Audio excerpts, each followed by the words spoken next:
mw'iki kinyejana turimo umuntu uramutse agize iterambere ryihuse cyane ku muvuduko utunguranye, benshi ntibabura kuvuga ngo ashobora kuba yaragiye ikuzimu cyangwa amafaranga ashobora kuba yarakuye muri Illuminati.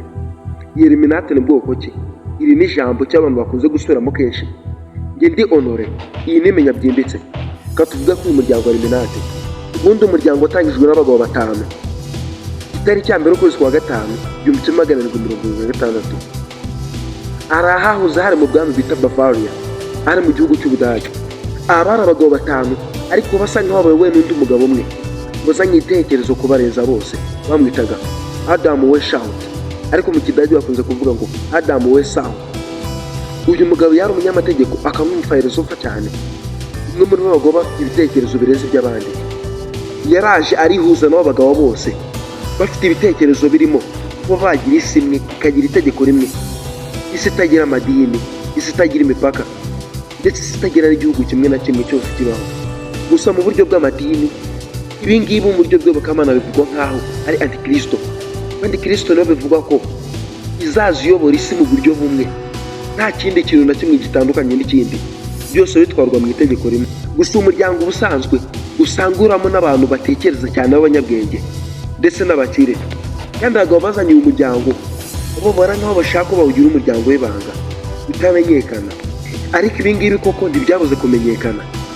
Umwami aroba ubwami bwa Bavaria ahazwi nko mu Budage kw'iki gihe, ibyo bintu yarabimenye kuko abantu benshi bari basigaye b'abanyabwenge bayoboka uwo muryango ku buryo butunguranye. Abantu benshi baragenda buyoboka mu gihe rumaze kumenyekana. Abantu benshi bashwe icyo gihe n'ubwo bwami, ariko ryari itegeko riturutse ubwami kuko abantu babonaga ibyo bintu bidakwiriye. Nushaka kumenya ibi bintu neza ugende kuri Google ushaka indirimbo bita Imagine y'umuhanzi bitaga John Lennon. Iyi ni indirimbo irimo amagambo ndetse n'ibitekerezo byumvikanisha uburyo Illuminati yari ifite iyo ntego. Ivuga uburyo byaba bimeze, ati wimagine byaba bimeze gute tuba mu isi itagira ibihugu, isi itagira imipaka, isi itagira idini. Iyo ndirimbo yashyizwe muri ibyo bitekerezo ahangwa n'uwo muhanzi kuko nawe yari umwe mu byamamare byabaga muri uwo muryango.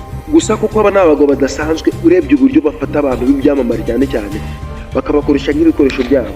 Gusa koko ngo uyu muryango ukimara gushingwa ukitwa rino zina ngo Illuminati, abahanga benshi ndetse n'abakire benshi bahise bawujyamo byihuse. Burya Yesu umuryango ukomeye ndetse ukwira isi yose. Ariko igikomangomakazi cyari kiyoboye ubwami bwa Bavaria nticyabyishimiye kuko benshi muri bo barafunzwe ndetse abandi baricwa. Bijyana n'igihe biza gutangazwa ko uyu muryango wari bawugize wose barangiye. Uyu muryango w'ibanga bitaga Illuminati bifatwa ko wacitse ku isi byarangiye, ariko ntabwo byarishuwa neza kuko n'abashobora kuba barabitangaje nabo bashobora ko nta makuru ahagije bari bafite cyangwa bakaba batari bashuwa neza kuri ibyo bintu. Ariko uko hagiye hashira igihe uyu muryango Illuminati usa nk'aho wagiye ukifatira igihugu cya Leta Zunze Ubumwe za Amerika, bikamera nk'aho uyu muryango uri ahantu uturije ugakomerera, kuko n'ibimenyetso byinshi by'umugenzo w'uyu muryango bigaragara muri icyo gihugu. Koko bya nyabyo bivuga ko ibimenyetso byose biranga ndetse binayobera Illuminati bigaragara ku inote y'idolari ry'Amerika. Ko umuperezida bitaga Roosevelt yari umuperezida wa Amerika. Uyu ni umwe mu baperezida wari uwo mu muryango bitaga abamasonic. Umwe mu batanze design bwa mbere ijya ku inote y'idolari ry'Amerika. Ariko impamvu nta yindi yari uko nawe yari umwe mu banyamuryango b'umuryango wa Illuminati. Kwari kugira ngo bise nk'aho babona ahantu ho gushyira ibimenyetso byabo ndetse no gusigasira ibikorwa byabo kugira ngo bizahore bigaragara. Kuko kugeza n'ubu ngubu ibi byabaye nk'ari ikiragano, kuko ababyeyi babaye nk'umuryango bagenda baberaga abana babo kuko iyo bakiri bato bagira ukuntu babica mu bitekerezo. Kuko n'ureba ubu ngubu muri za politiki nyinshi zo mu bihugu ku isi binakomeye, ni nk'ari imiryango isa nk'aho biyoboye kuko bafite ukuntu bihuye bya hafi, ku buryo inkunga nyinshi ziterwa ibihugu tuzi nk'ibikomeye ziba zituruka muri uwo muryango, ha politiki z'ibihugu, ha politiki z'amadini ndetse n'ubundi buryo bwose.